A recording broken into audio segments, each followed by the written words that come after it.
Hi, boys and girls. Come on in. Welcome to Mimi's Reading Corner. I'm so happy you've joined me again today. We're going to continue our reading about Jacob and his adventures and what happens to him next. But before we do, I would like to say something to the grown-ups who are helping you and watching this reading with you.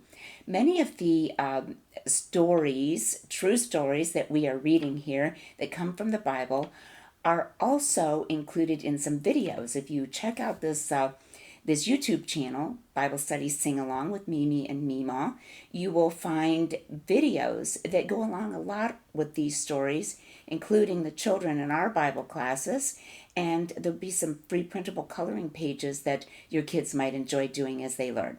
Just something to think about. Thought I would throw that out. Now, boys and girls, we're going to continue our reading. When we left off last time, Jacob had arrived at his uncle Laban's house, and he had met his daughter Rachel.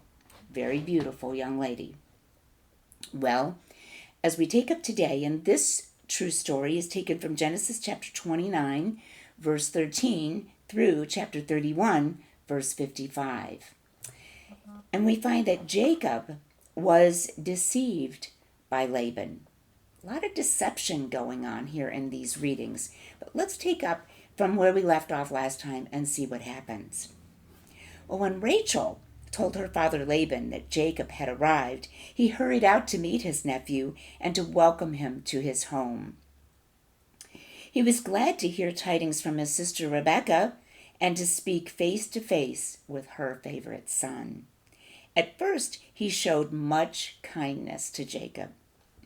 As the days passed by, Jacob willingly assisted his uncle at his work. Then at the end of the first month, Laban said, "Let me pay you for your services. What do you ask for wages?" Jacob replied, "I will serve you faithfully for 7 years, if at the end of that time you will give me your beautiful daughter Rachel to be my wife." This may seem a strange request, but Jacob loved Rachel and wished to marry her. He loved her so much that to him 7 years of hard work, hard toil, seemed only a few days. At the end of the period of service, Jacob reminded his uncle that the time for payday had arrived. Laban then arranged a marriage feast, and he invited many friends to attend the wedding. In the evening, he brought the bride to Jacob. A large veil was thrown about her that no one might look upon her face. This is the usual custom of those people, of those times, and even Jacob could not see the face of the woman he was taking to become his wife. Among some people, this strange custom is still practiced, even today. After the ceremony had ended, and Jacob was permitted to see his wife's face, he saw not the beautiful Rachel, whom he loved so dearly and for whom he had toiled and worked so hard for 7 years, but her older sister Leah.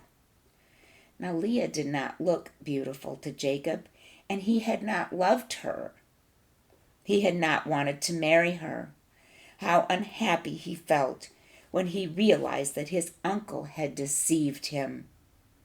Perhaps he remembered how he deceived his blind father and how he had cheated his brother out of the blessing.